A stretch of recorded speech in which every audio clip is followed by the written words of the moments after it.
Sarah Martinez woke up feeling terrible. Her alarm clock did not ring and she was already 30 minutes late. She jumped out of bed and looked at herself in the mirror. Her hair was messy and her eyes were red from staying up too late watching movies. She had an important meeting at 9 in the morning. This meeting could change her life. The client she was meeting owned a big company, and if they liked her ideas, she would get a huge contract. Sarah worked as a marketing manager, and this was the biggest opportunity of her career. Sarah rushed to her closet and grabbed the first business suit she could find.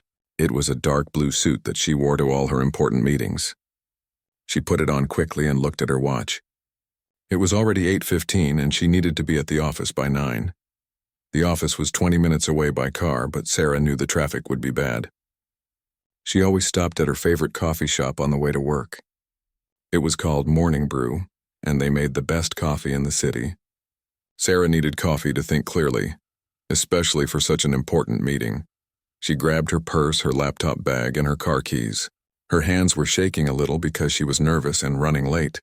Sarah had prepared for this meeting for 2 weeks. She had created a perfect presentation with colorful charts and smart ideas. Everything was ready except for one thing. She needed coffee. Sarah ran to her car and started driving toward the coffee shop. The streets were busy with people going to work. Cars were moving slowly and Sarah felt her stress getting worse. She kept looking at her watch every few minutes. 8:25, 8:30, 8:35. Time was running out. She thought about skipping coffee, but Sarah knew she could not think without it. She drank 3 cups of coffee every morning. It was her routine and she needed it to feel normal. Without coffee, her brain felt foggy and she could not speak well in meetings. Finally, Sarah reached the coffee shop. She parked her car quickly and almost ran to the door. When she opened the door, the smell of fresh coffee filled her nose. Normally, this smell made her feel happy and relaxed. But today, she felt only stress. The coffee shop was full of people. There was a long line of customers waiting to order. Sarah counted 12 people in front of her. She looked at her watch again. It was 8:45. She had only 15 minutes to get coffee and drive to her office. Sarah stood behind the last person in line and tapped her foot impatiently. The line was moving very slowly. She watched as each customer took their time deciding what to order. Some people asked questions about different types of coffee. Others wanted to know about the food menu. Sarah knew exactly what she wanted. She ordered the same thing every day, a large coffee with 2 sugars and cream plus a blueberry muffin. It took her 30 seconds to order. She could not understand why other people needed so much time to decide. The person in front of her was a young woman with long blonde hair. She was talking on her phone very loudly. Sarah could hear everything she was saying. The woman was talking about her weekend plans and laughing loudly. Sarah thought this was very rude. Why was she talking so loudly in a quiet coffee shop? In front of the blonde woman was an older man reading a newspaper. He was reading very slowly and not paying attention to the line moving forward. Every time the line moved, the blonde woman had to tap him on the shoulder to tell him to move. This made Sarah even more frustrated. At the front of the line was a tall man wearing casual clothes and a baseball cap. Sarah could only see his back, but she noticed he was wearing expensive sneakers and a nice jacket. The man seemed to be having a long conversation with the person taking orders. Sarah could not hear what they were talking about, but she could see that the man was not in a hurry. He was speaking slowly and calmly. Sometimes he would laugh and sometimes he would nod his head. The conversation seemed to go on forever. Sarah looked at her watch again. It was now 8:50. She had only 10 minutes to get to her meeting. Her heart started beating faster and she felt sweat on her forehead. This was supposed to be the most important day of her career, and everything was going wrong. She started calculating in her head. If she got her coffee in the next 2 minutes, she could still make it to the office by 9:10. That would only be 10 minutes late. She could apologize and still give her presentation. But if this line took any longer, she would be very late, and the client might leave. Sarah tried to stay calm, but she felt anger building inside her. Why were people so slow and inconsiderate? Didn't they know that other people had important places to be? She started making angry faces and sighing loudly, hoping the people in front of her would hear and move faster. The blonde woman finished her phone call and put her phone in her purse. Sarah felt a little relief. Maybe now the line would move faster. But the woman started looking at the menu on the wall very carefully. as if she had never been to a coffee shop before. The older man with the newspaper finally reached the counter, but he also took a long time to order. He asked the worker about every type of coffee they had. He wanted to know which coffee was the strongest and which coffee was the sweetest. Sarah wanted to scream. Finally, it was the blonde woman's turn. She ordered a complicated drink with many special instructions. She wanted her coffee extra hot, with oat milk instead of regular milk and with a special flavor. Then she decided she also wanted a sandwich and asked to see 3 different sandwiches before choosing one. Sarah was now breathing heavily with anger. She looked at her watch one more time. It was 8:55. She had only 5 minutes to get to her office and she was still not even close to ordering her coffee. The tall man in the baseball cap was still at the counter, still talking to the worker. Sarah's patience finally ran out. She was tired, stressed, and angry. She was about to miss the most important meeting of her life, because people in this coffee shop were selfish and slow. She decided she had to do something to make the line move faster. Little did Sarah know that the man at the front of the line was about to change her life in a way she never expected. Sarah could not take it anymore. The tall man at the front of the line was still talking to the coffee shop worker. She watched as he pointed at different items on the menu and asked questions. He seemed to have all the time in the world, while Sarah felt like her whole future was falling apart. She looked at her watch one more time. It was now 8:57. Her important meeting was in 3 minutes and she was still standing in this coffee shop line. The client she was supposed to meet was probably already sitting in the meeting room, waiting for her. Sarah had worked at her company for 5 years. She had never been late to an important meeting before. She was known for being professional and reliable. But today, everything was going wrong because of inconsiderate people who did not care about anyone but themselves. The man at the counter was now discussing something with the worker that made them both laugh. Sarah could see the worker nodding and smiling. They looked like they were having a pleasant conversation, while everyone else in the line waited impatiently. Sarah felt her face getting red with anger. She had been standing in this line for almost 15 minutes. 15 minutes that could cost her the biggest opportunity of her career. She started breathing heavily and clenching her fists. The blonde woman in front of her turned around and looked at Sarah with concern. "Are you okay?" she asked quietly. "You look upset." Sarah ignored the woman and kept staring at the man at the counter. He was now asking the worker to explain different types of milk they had. Regular milk, oat milk, almond milk, soy milk. How hard was it to pick one type of milk? "This is ridiculous," Sarah said loudly, not caring who heard her. "Some people think they are the only ones in the world." A few people in the line turned to look at her. The older man with the newspaper lowered his paper and glanced back. The blonde woman looked embarrassed and turned away, but the man at the counter did not seem to hear her. He was still talking to the worker about coffee options. The worker was explaining something about different coffee beans and where they came from. The man listened carefully and asked more questions. Sarah's anger grew stronger. She had been patient for as long as she could. Now she needed to make her voice heard. She needed this man to understand that other people had important things to do. "Excuse me," Sarah called out loudly. Her voice carried across the coffee shop and several people turned to look at her. "Some of us have jobs to get to." The man at the counter paused his conversation and glanced back toward the line. Sarah could see his profile for a second, but she was too angry to pay attention to what he looked like. All she cared about was getting him to hurry up.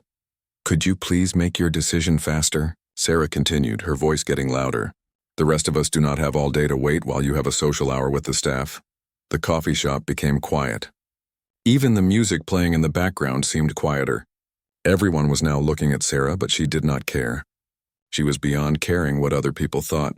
The man at the counter turned around a little more and Sarah could see more of his face. He looked surprised but not angry. He had kind eyes and a gentle expression. But Sarah was too frustrated to notice these details. "Look," Sarah said, pointing at the man. "I do not know who you think you are, but some of us have real responsibilities. We cannot all spend our morning chatting about coffee like we are at a social club." The worker behind the counter looked uncomfortable.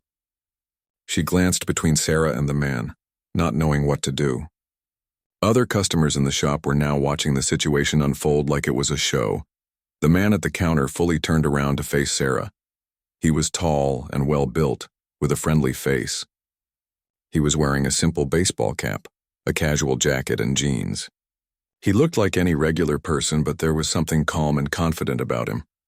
"I'm sorry," the man said in a gentle voice. "I did not realize I was holding up the line." His calm response only made Sarah more angry. She thought he was being fake and condescending. Rich people always acted nice when they got caught being selfish, she thought. "Oh, now you are sorry?" Sarah said sarcastically. "After making everyone wait while you discussed the life story of every coffee bean in the store?" The man smiled slightly, which made Sarah even more furious. How dare he smile at her when she was clearly upset? She thought he was making fun of her. "You celebrities are all the same," Sarah continued, not even knowing if he was actually a celebrity. She just assumed he was someone important because of his confident attitude and expensive clothes. "You think the world revolves around you. You think your time is more valuable than everyone else's time." The word celebrity made a few people in the coffee shop perk up their ears. Some customers started looking at the man more carefully, trying to figure out if they recognized him from somewhere. The man's smile faded, but he still looked kind. "I really am sorry for the delay," he said. "Would you like to go ahead of me?" "I can wait." This offer of kindness made Sarah even more angry. She thought he was trying to make her look bad by acting generous in front of everyone. She thought it was all an act to make himself look good. "I do not need your fake charity," Sarah snapped. "I just need you to be considerate of other people's time. Some of us have real jobs and real responsibilities." The coffee shop was now completely silent except for Sarah's voice. Even the background music seemed to have stopped. Everyone was staring at the confrontation between Sarah and the mysterious man. The man nodded slowly and turned back to the counter. "I will finish up quickly," he told the worker. "Thank you for your patience," but Sarah was not done. The stress of being late, combined with months of work pressure, all came out at once. "Patience?" she said loudly. "I have been patient for 15 minutes while you acted like this coffee shop was your personal restaurant." She looked around at the other customers, expecting them to agree with her. "Am I the only one here who has somewhere important to be?" she asked the crowd. Most people looked away uncomfortably. A few nodded slightly, but nobody wanted to get involved in the confrontation. The blonde woman in front of Sarah moved aside, trying to distance herself from the situation.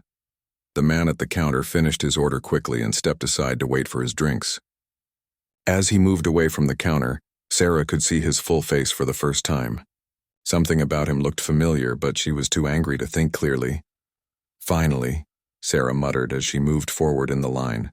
Some people have no consideration for others. But as she approached the counter to place her order, Sarah heard whispers starting behind her. People were talking quietly and excitedly about something. She heard someone say, "Is that really him?" And another person say, "I think it is." Sarah ignored the whispers and focused on ordering her coffee. She was already 20 minutes late for her meeting. She needed to get her coffee and get out of there as fast as possible. Little did she know that in the next few moments, her entire world was about to change forever. Sarah reached the counter and quickly placed her order. "Large coffee with 2 sugars and cream and a blueberry muffin," she said rapidly to the young worker. "And please hurry. I am extremely late for an important meeting." The worker, whose name tag read Emma, looked nervous after witnessing the confrontation. "Of course," Emma said, trying to move quickly. "That will be $8.50. Sarah handed over her credit card and tapped her foot impatiently while Emma prepared her order. She kept glancing at her watch. It was now 9:05. She was officially late for the most important meeting of her career. While waiting, Sarah became aware of the conversations happening around her. People were still whispering and looking toward the area where the tall man was waiting for his drinks. She heard fragments of sentences. "I am sure it is him, and should we ask for a photo?" Sarah turned around to see what everyone was looking at. The man she had just confronted was standing calmly by the pickup counter, checking his phone. He seemed completely unbothered by the attention he was getting from other customers. A teenage girl approached him nervously. "Excuse me," the girl said quietly, "are you—" But before she could finish her question, the man smiled and gently shook his head, putting his finger to his lips in a quiet gesture. The girl nodded understandingly and walked back to her friends, who looked disappointed. Sarah watched this interaction with confusion. Why was everyone so interested in this man? He looked like an ordinary person to her. Yes, he was well-dressed and confident, but lots of people in the city look like that. Emma finished preparing Sarah's coffee and muffin. "Here you go," she said, handing over the items.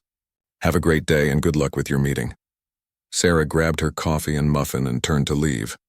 She needed to get to her car immediately and drive as fast as legally possible to her office. Maybe she could still save this meeting if she apologized sincerely for being late.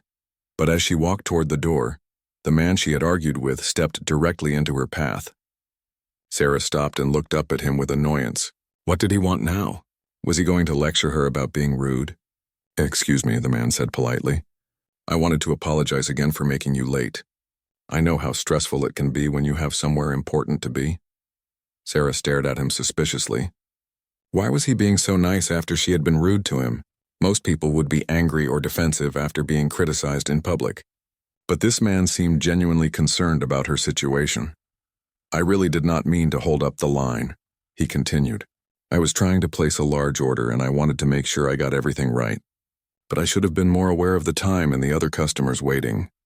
His sincerity caught Sarah off guard. She had expected him to be arrogant or defensive. Instead, he was taking responsibility and apologizing. This made her feel slightly uncomfortable because she realized she might have overreacted. "Fine," Sarah said curtly. "Just be more considerate next time." She tried to step around him to reach the door, but he gently moved to the side to stay in her path. "Please," he said, "let me buy your coffee and muffin. It is the least I can do for making you late."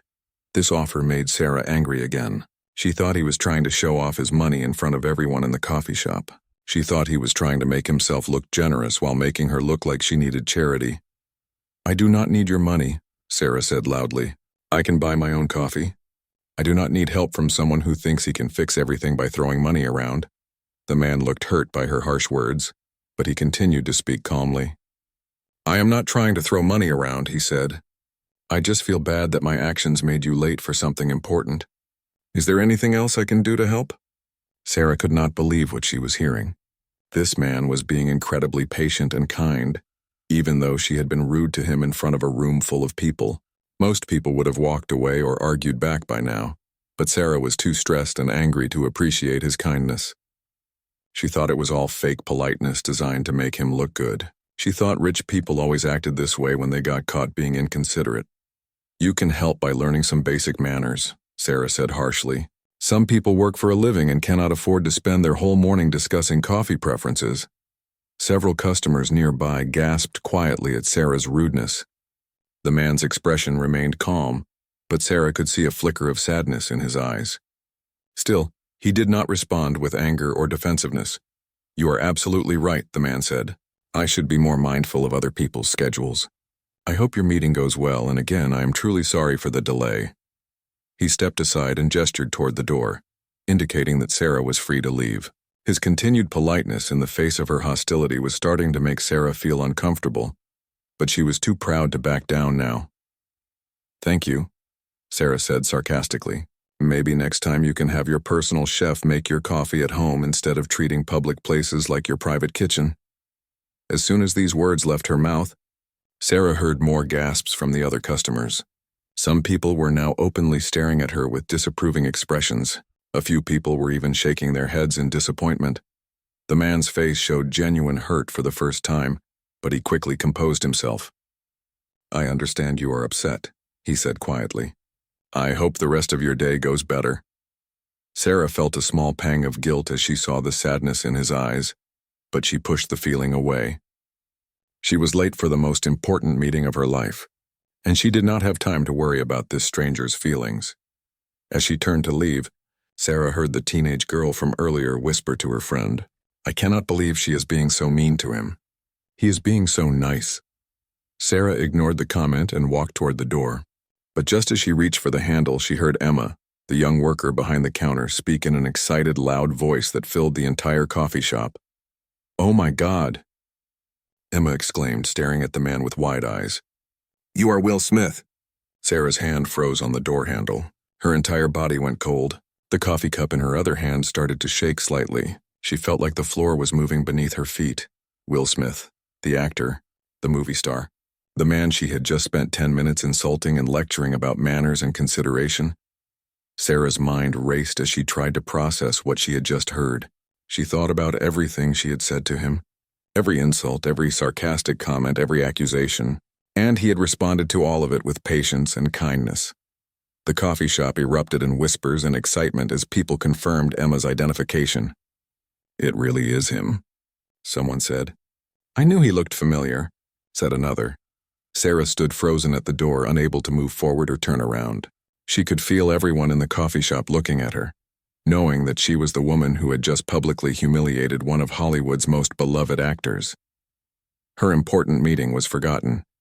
All she could think about was how terribly she had behaved and how graciously Will Smith had responded to her rudeness. She felt smaller than she had ever felt in her entire life. Sarah felt like she was in a bad dream. The words Will Smith kept echoing in her mind. She wanted to disappear, to melt into the floor, to wake up and discover this was all a nightmare. But the excited chatter of the other customers confirmed that this was very real. Slowly, Sarah turned around to face the coffee shop. Every person was looking at either her or Will Smith. Some people had their phones out and were taking pictures. The teenage girl who had approached Will earlier was now covering her mouth with her hands in shock.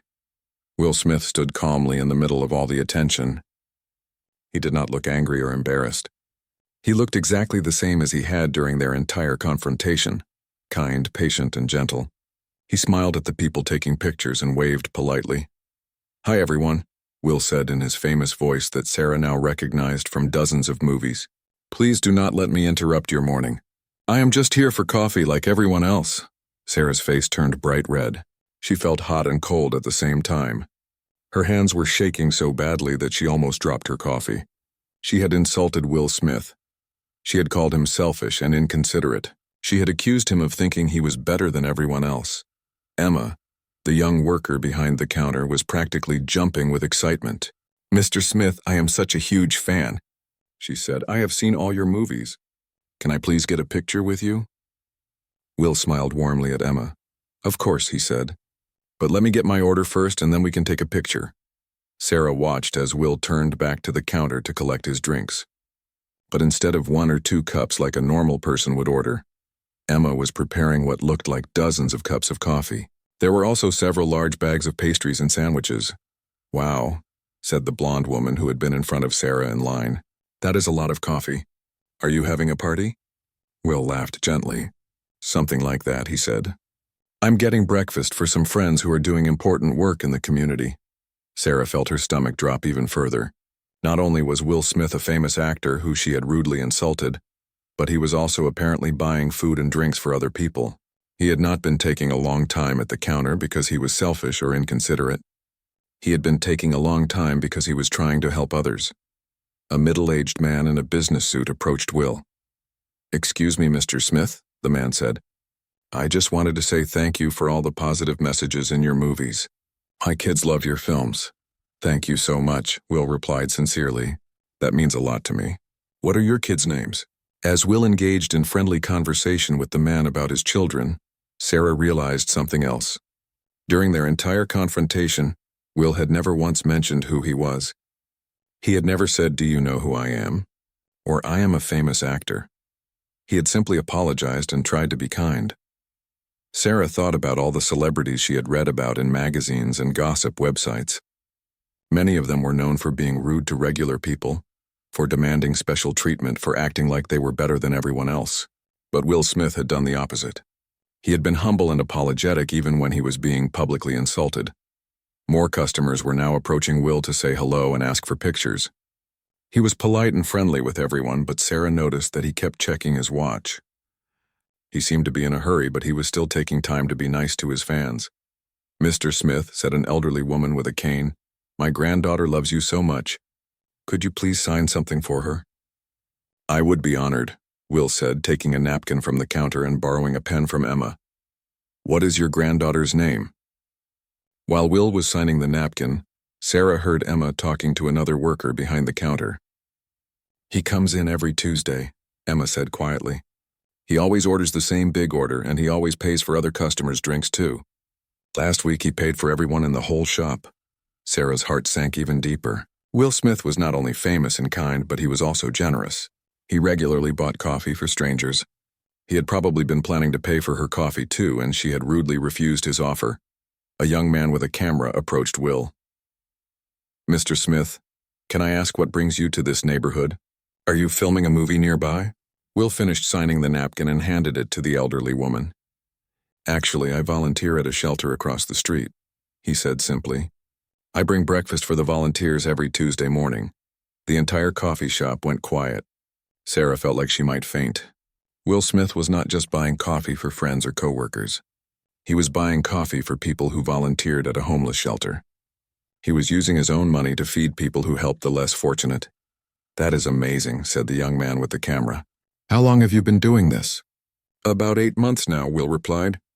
The volunteers do such important work, and they often come in very early in the morning. I figured the least I could do was make sure they had good coffee and food to start their day. Sarah thought she might be sick. For 8 months, Will Smith had been quietly coming to this coffee shop to buy breakfast for homeless shelter volunteers. He had never made a big announcement about it. He had never called the media or posted about it on social media. He had just been doing it quietly and consistently. And today, when he was trying to place his usual order to help these volunteers, Sarah had insulted him and accused him of being selfish and inconsiderate. She had interrupted his charitable routine with her anger and impatience. Do you volunteer at the shelter too? Asked the blonde woman. Will nodded. I try to help out when I can, he said. Today is special because it is the shelter's 10th anniversary. That is why I ordered extra food. They are having a small celebration for all the volunteers who have helped over the years. Sarah realized that Will had not just been taking a long time to be difficult. He had been taking extra time because he was trying to coordinate a larger order for a special occasion. He had been trying to make sure the shelter volunteers had enough food for their anniversary celebration. Emma finished preparing all of Will's drinks and food. There were 24 cups of coffee, 6 bags of pastries, and several boxes of sandwiches. The total cost was over $200, which Will paid without hesitation. Thank you so much, Emma, Will said, tipping her generously. You always take such good care of my orders. Thank you, Mr. Smith, Emma replied, beaming. The volunteers are so lucky to have someone like you supporting them. As Will began carrying the large order toward the door, Sarah realized she was still standing right in his path. She was blocking the exit, holding her single cup of coffee, while he was carrying breakfast for dozens of people who were giving their time to help others. Will approached her with the same kind expression he had maintained throughout their entire encounter. Excuse me, he said politely. Could I please get by? Sarah looked up into his eyes and saw no anger, no resentment, no irritation, just patience and kindness, the same expression he had worn when she was yelling at him for being inconsiderate. She stepped aside without saying a word. She could not speak. She could not think of anything to say that would make up for how badly she had behaved. As Will passed by her with his arms full of food and drinks for shelter volunteers, he paused for just a moment. I hope your meeting goes well, he said quietly. And I am truly sorry for making you late. Then he was gone, walking across the street toward the homeless shelter, carrying breakfast for people who dedicated their time to helping others. Sarah watched through the window as volunteers came out to help him carry the food inside. They were all smiling and laughing, clearly happy to see him. Sarah stood in the coffee shop doorway, watching Will Smith disappear into the shelter, and realized that she had just learned the most important lesson of her life. Sarah remained frozen in the doorway, watching Will Smith cross the street with his arms full of food and drinks. Through the large windows of the coffee shop, she could see volunteers from the homeless shelter coming out to help him. They were greeting him like an old friend, with warm smiles and enthusiastic waves. Inside the coffee shop, the atmosphere had completely changed. What had been a routine Tuesday morning was now buzzing with excitement and conversation. People were talking about their encounter with Will Smith, sharing stories about his movies, and discussing what they had just witnessed. I cannot believe he volunteers at the shelter, said the elderly woman with the cane, and he brings them breakfast every week? That is so thoughtful. Did you see how nice he was to everyone? Added the teenage girl. Even when that woman was being so rude to him, he just kept being polite. Sarah felt every word like a knife in her heart. She knew they were talking about her, the woman who had been rude to Will Smith. She wanted to leave, but her legs felt too weak to move.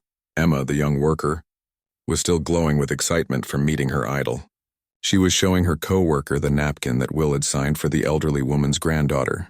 But then Sarah heard Emma say something that made her feel even worse. He is always so patient when he places his big orders, Emma told her coworker. Sometimes it takes 15 or 20 minutes to get everything ready, especially when we are busy. But he never complains or acts like he is in a hurry. He always asks about our families and remembers our names. Sarah's stomach twisted. Will Smith had been patient and kind to the coffee shop workers every week for 8 months.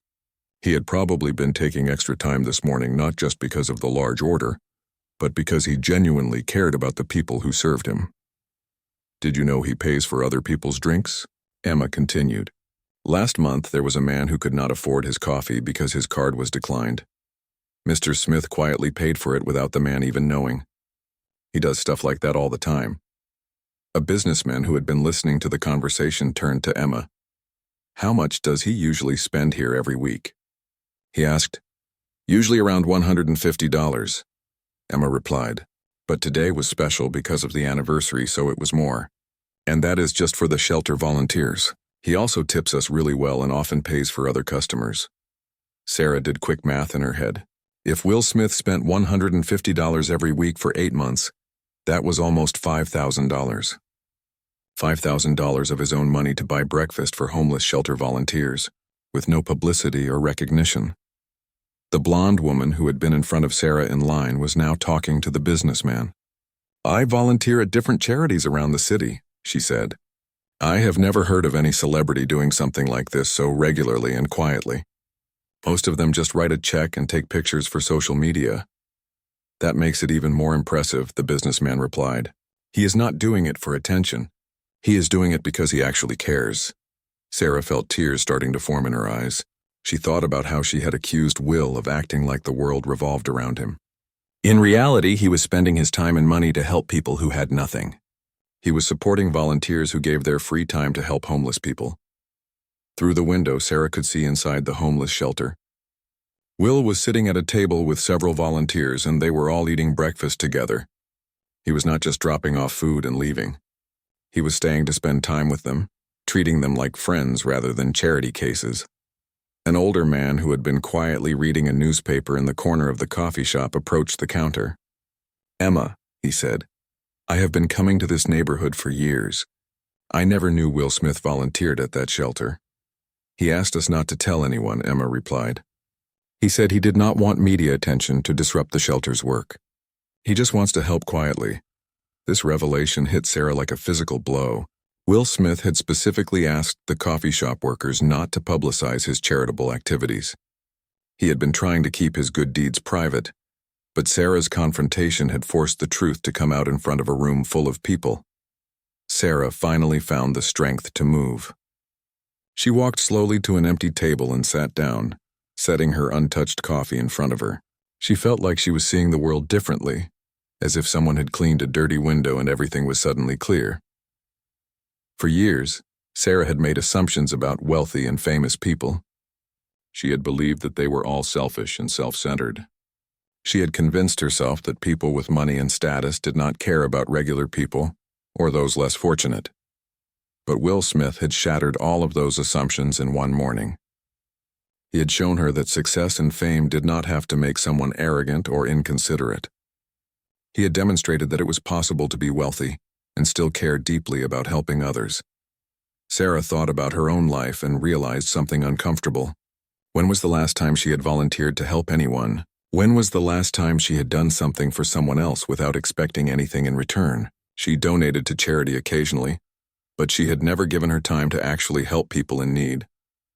She thought about how she spent her Tuesday mornings. Usually she would get her coffee, drive to work, and spend the day focused on marketing strategies and client presentations. She would go home, watch television, and go to bed. Her life was comfortable and predictable, but what was she doing to make the world better? Meanwhile, Will Smith, who had millions of dollars and could spend his Tuesday mornings doing anything he wanted, was choosing to volunteer at a homeless shelter and buy breakfast for other volunteers. He was using his resources not just for his own comfort, but to support people who were helping the most vulnerable members of society. Sarah looked around the coffee shop and noticed something else. The people who had witnessed her confrontation with Will were not looking at her with anger or judgment. They looked sad and disappointed, as if they felt sorry for her. This made her feel even worse than if they had been angry. The teenage girl who had tried to approach Will earlier walked past Sarah's table. She paused and looked down at Sarah with young, honest eyes. "He really is one of the nicest people you could ever meet," the girl said quietly. "I met him at a charity event last year. He spent 2 hours just talking to kids and taking pictures, even though the event was supposed to last only 1 hour." The girl walked away, leaving Sarah alone with her thoughts. Sarah realized that she had not just been rude to a stranger in a coffee shop. She had been rude to someone who was actively making the world a better place. She had interrupted and insulted a person who was on his way to help others. Through the window, Sarah could see that the celebration at the homeless shelter was getting larger. More volunteers were arriving, and Will was greeting each one personally. He was hugging people, shaking hands, and clearly enjoying himself. This was not a publicity stunt or a forced obligation. This was someone genuinely happy to be helping others. Sarah picked up her coffee with shaking hands and took a small sip. It tasted bitter, even though she had ordered it exactly the way she always did. Everything felt different now. Her important meeting, which had seemed like the most crucial thing in the world an hour ago, now felt trivial and meaningless. She looked at her watch. It was now 9:30. Her meeting was definitely ruined. But for the first time since waking up late that morning, Sarah did not care about being late for work. All she could think about was how badly she had misjudged someone and how much she had learned about kindness, humility, and service to others. As she sat in the coffee shop, watching Will Smith celebrate with homeless shelter volunteers across the street, Sarah knew that this morning had changed her forever. Sarah sat at the small table in the coffee shop, staring out the window at the homeless shelter. The celebration was in full swing now. She could see Will Smith laughing with volunteers, helping to set up decorations and clearly enjoying himself. The scene looked warm and joyful, like a family gathering. Emma approached Sarah's table with a concerned expression. "Are you okay?" she asked gently. "You look upset. Can I get you anything else?" Sarah looked up at the young woman and felt fresh shame. Emma had been working hard all morning, dealing with a busy coffee shop and difficult customers. Yet here she was, checking on Sarah with genuine concern. "I am fine," Sarah said quietly, though she was clearly not fine. "Emma, can I ask you something? How long have you known that Will Smith volunteers at the shelter?" Emma sat down across from Sarah, apparently having a break between customers. "I have been working here for about 6 months," she said. "He started coming in a couple months before I got hired. At first I had no idea who he was. He always wears casual clothes and keeps a low profile."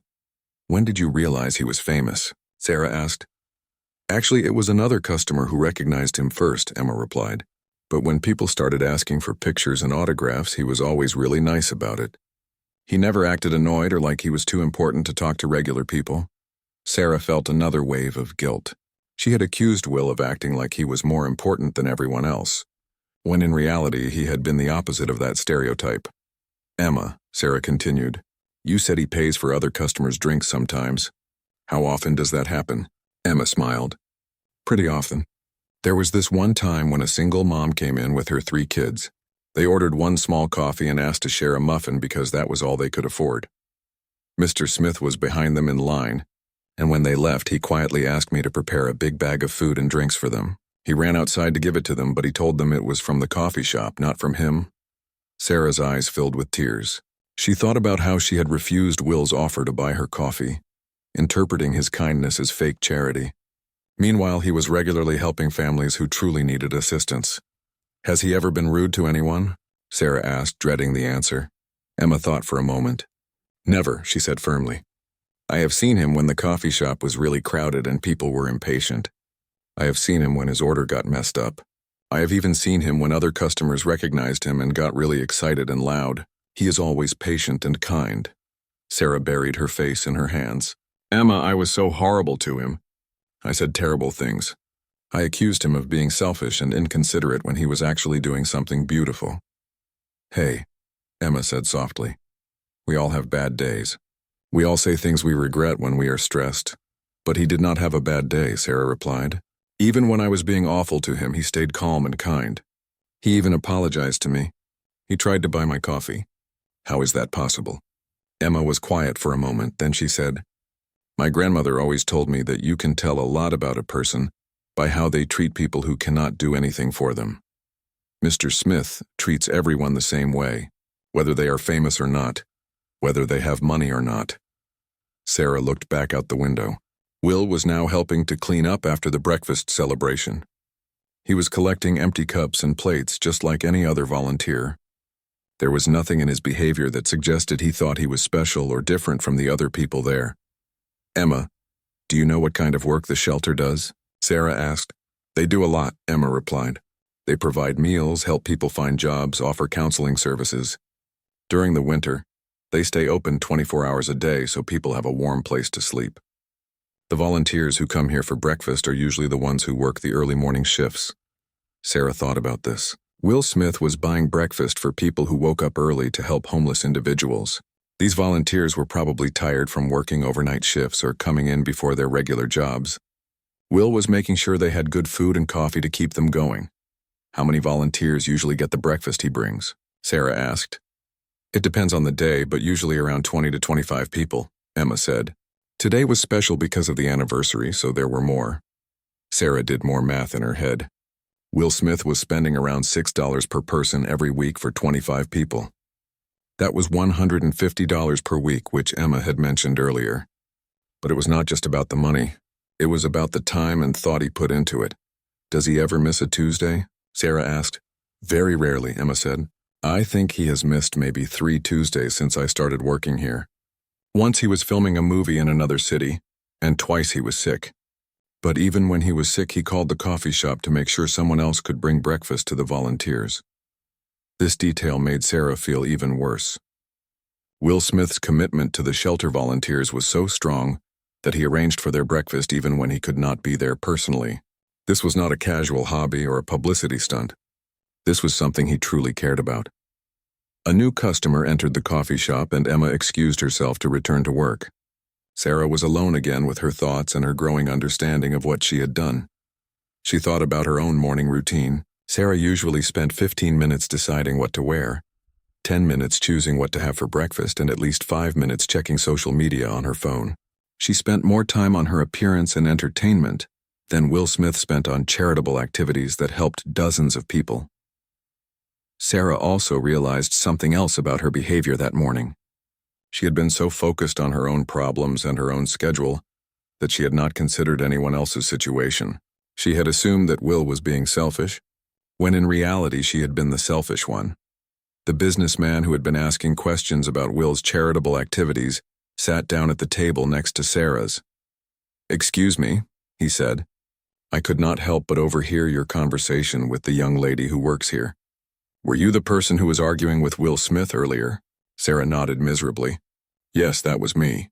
I feel terrible about it." "I imagine you do," the man said, not unkindly. "But you know, I think most people would have reacted the same way if they were stressed and running late.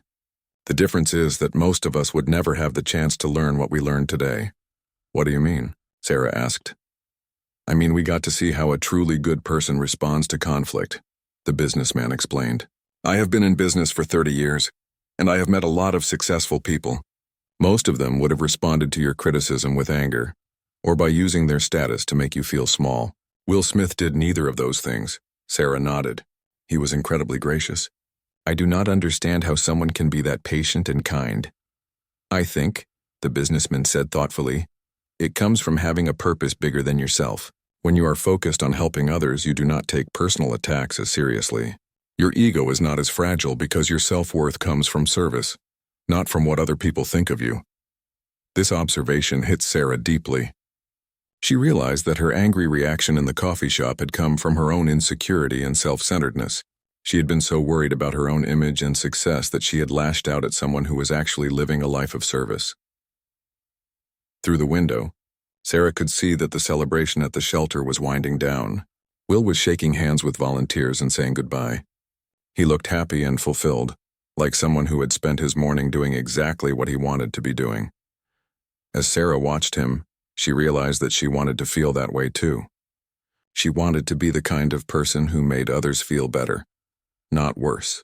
She wanted to be someone who contributed to her community instead of just complaining about it.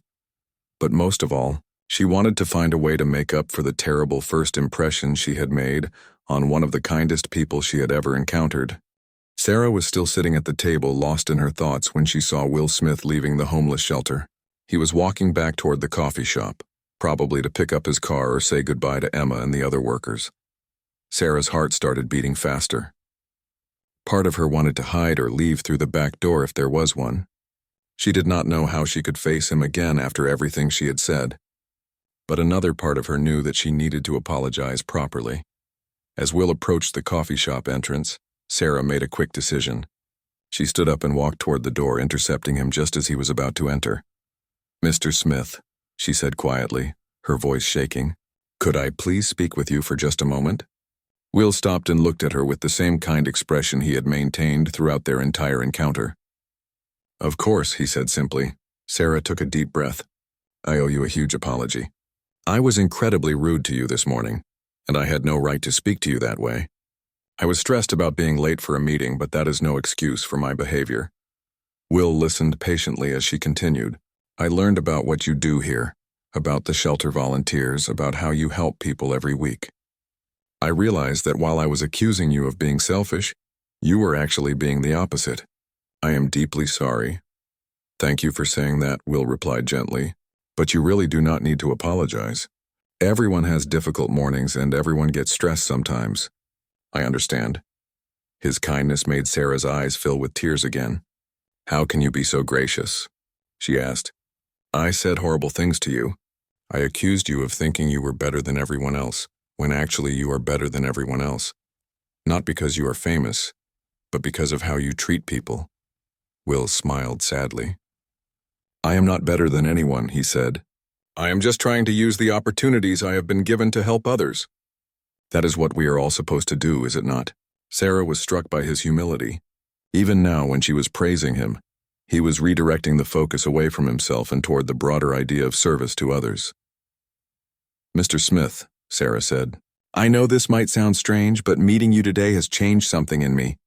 I realize that I have been living a very small, selfish life.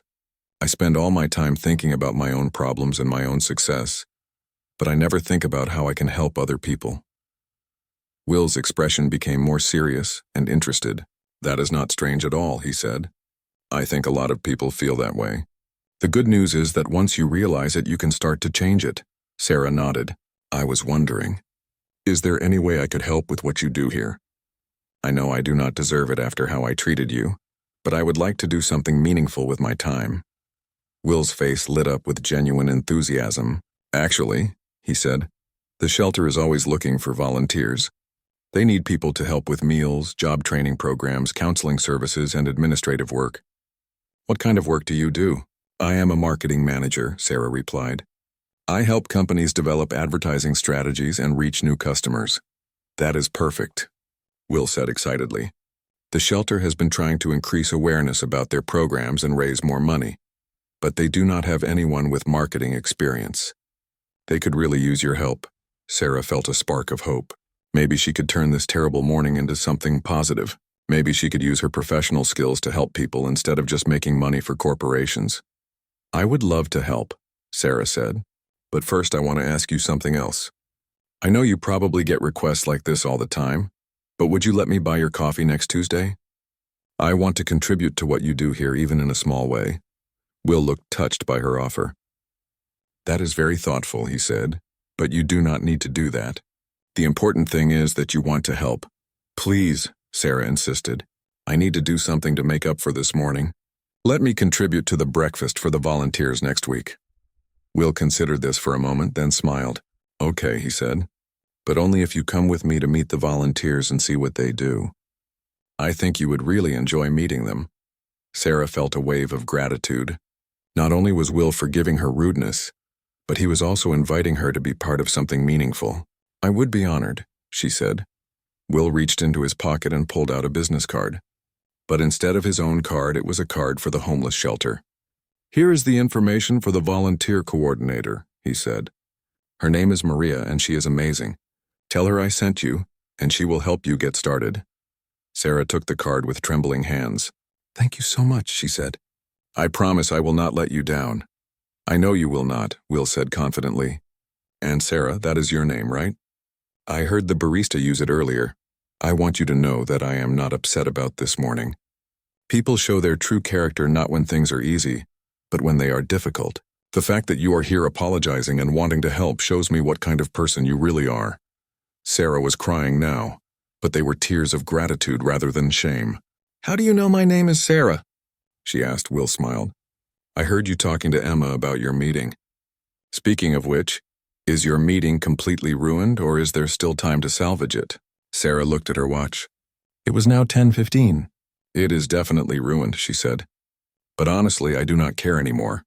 This conversation has been more important than any business meeting I could have had." "That is a good attitude," Will said. "But do not give up on your career goals either.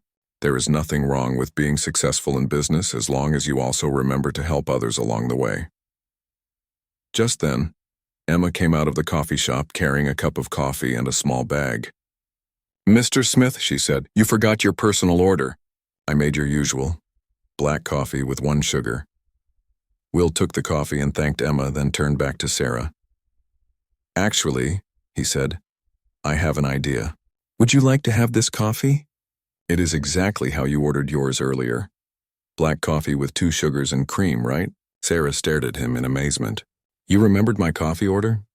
"I pay attention to details," Will said with a grin. "It is a habit from acting. You have to remember a lot of specific information." But Sarah realized it was more than just a good memory. Will had been listening to her conversation with Emma, even while she was being rude to him. He had cared enough to remember how she liked her coffee even when she was treating him badly. "I cannot take your coffee," Sarah protested. "Please," Will said, holding out the cup. "Consider it a peace offering, and a welcome gift for our newest shelter volunteer." Sarah accepted the coffee with both hands as if it were something precious. "Thank you," she whispered. "For everything. For being kind when I was cruel. For forgiving me when I did not deserve it. For giving me a chance to be part of something important." Will smiled warmly. "Sarah, everyone deserves kindness and everyone deserves a second chance. I hope to see you at the shelter soon." As he walked away toward his car, Sarah stood outside the coffee shop holding the cup of coffee that Will Smith had given her. She felt like she was holding much more than a beverage. She was holding a new beginning, a chance to become the kind of person she had always wanted to be but never knew how to become. For the first time in years, Sarah felt genuinely excited about her future. Not because of career success or financial gain, but because she had found a way to use her life to help others, and it had all started with the worst morning of her life, which had somehow become the most important morning of her life.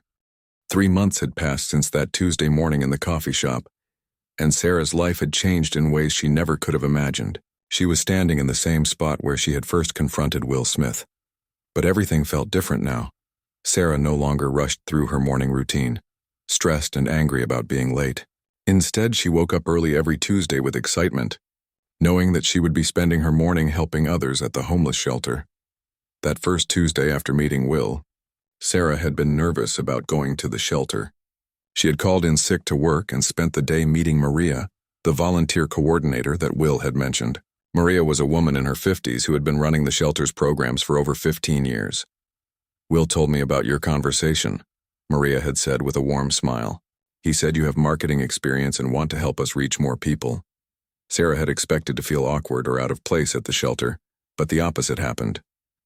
The volunteers and staff welcomed her immediately, and she quickly realized that helping others felt more natural and satisfying than anything she had ever done in her corporate job. Within a few weeks, Sarah had created a new website for the shelter, designed flyers for their programs, and helped them start a social media campaign that doubled their number of volunteers. Her marketing skills, which she had always used to sell products to consumers, were now being used to connect people in need with services that could change their lives. But Sarah's involvement went beyond just marketing. She started volunteering for meal service, helping with job training workshops, and even spending time just talking with the shelter residents. She discovered that many of the homeless individuals were not lazy or irresponsible, as she had once assumed. They were people who had faced difficult circumstances, job loss, medical bankruptcy, domestic violence, or mental health challenges. The more time Sarah spent at the shelter, the more she realized how wrong her previous assumptions had been about many things. She had always thought that successful people worked harder than unsuccessful people, that poverty was usually the result of poor choices, and that wealthy individuals had no obligation to help those less fortunate. Working alongside Will Smith every Tuesday had taught her something different. She learned that success often came with luck and opportunity, that many hard-working people still struggled financially, and that those with resources had a responsibility to share them with others. Will never made a big deal about his celebrity status at the shelter. He wore the same casual clothes, did the same work as other volunteers, and treated everyone with the same respect and kindness. Sarah often forgot that he was a famous actor until other volunteers mentioned his movies or asked for pictures.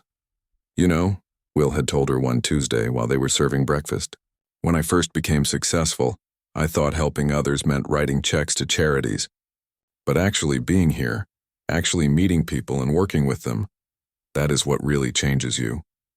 Sarah understood exactly what he meant.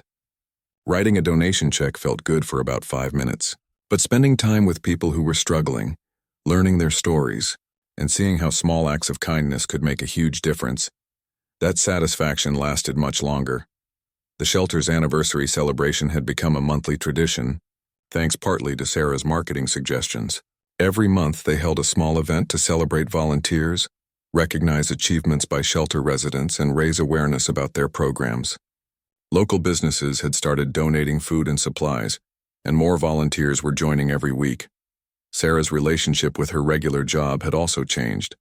She still worked as a marketing manager, but she had negotiated with her boss to work 4 days a week instead of 5, giving her more time for volunteer activities. To her surprise, being less focused on work had actually made her better at her job. She was more creative, less stressed, and better at solving problems. Her colleagues had noticed the change in her personality too. Sarah was no longer the impatient, stressed person who complained about everything. She was calmer, more positive, and more interested in helping her coworkers succeed. Several of her colleagues had even started volunteering at the shelter after hearing Sarah talk about her experiences. The biggest change, however, was in how Sarah saw other people. She no longer made quick judgments about strangers or assumed that someone's behavior was motivated by selfishness.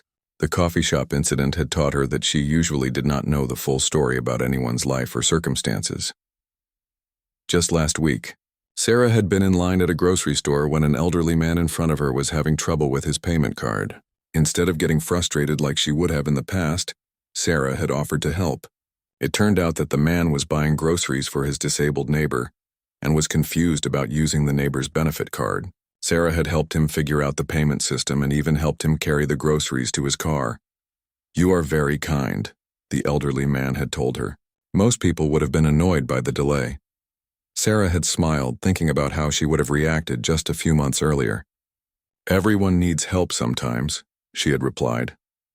On this particular Tuesday morning, Sarah was back at Morning Brew coffee shop, but not as a customer. She was picking up the weekly breakfast order for the shelter volunteers, something she had started doing to give Will a break from the routine. Emma, who was now Sarah's friend, was preparing the large order. 24 coffees, 6 bags of pastries and sandwiches, Emma said cheerfully. "Same as always." "Actually," Sarah said, "make it 30 coffees today. We have some new volunteers starting this week." As Sarah waited for the order, she thought about that terrible Tuesday morning 3 months ago. She had been so focused on her own problems, so angry about her own inconvenience, that she had missed an opportunity to witness something beautiful. If she had just been patient, if she had paid attention to what was actually happening, she might have learned about Will's charitable work without embarrassing herself. But in a strange way, Sarah was grateful for her mistake. If she had not confronted Will so rudely, she might never have learned about his response to adversity. She might never have seen how a truly good person handles conflict, and she definitely would not have been motivated to change her own life so dramatically. Emma finished preparing the order, and Sarah loaded everything into her car. As she drove toward the shelter, she passed by her old office building, where her former colleagues were probably sitting in boring meetings, worrying about profit margins and quarterly reports. Sarah felt a brief moment of nostalgia for her old life, which had been simpler and more predictable. But then she thought about the faces of the people she would see at the shelter that morning. Volunteers who woke up early to help others, staff members who dedicated their careers to social service. and residents who were working hard to rebuild their lives. At the shelter, Sarah was greeted by Maria and a group of volunteers who helped her carry in the coffee and food. Will was already there, setting up tables for the monthly celebration they were having that day. "Good morning, Sarah," Will said with his characteristic warm smile. "How was your week?" "Really good," Sarah replied. "I finished the new fundraising brochure, and I think it is going to help us reach our goal for the winter clothing drive." "That is fantastic," Will said. "You have become such an important part of what we do here." As they worked together to set up for the celebration, Sarah reflected on how much her definition of success had changed. 3 months ago, success meant landing big clients, earning more money, and advancing her career. Now success meant helping someone find a job, seeing a family move into permanent housing, or watching a volunteer discover the joy of serving others. During the celebration, Maria asked Sarah to speak to the group about the marketing campaign that had brought in so many new volunteers.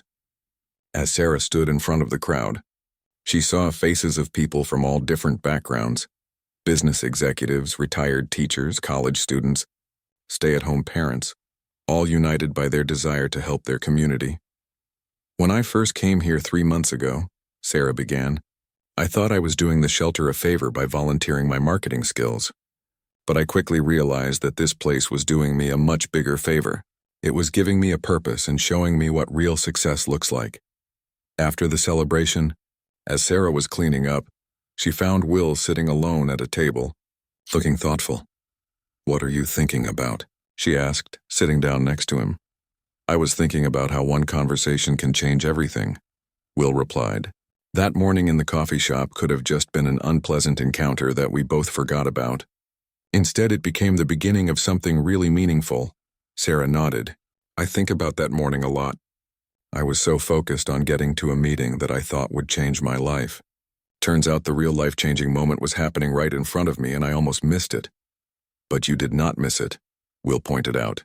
"You recognized it, you learned from it, and you did something about it. That takes courage and character." As Sarah drove home that evening,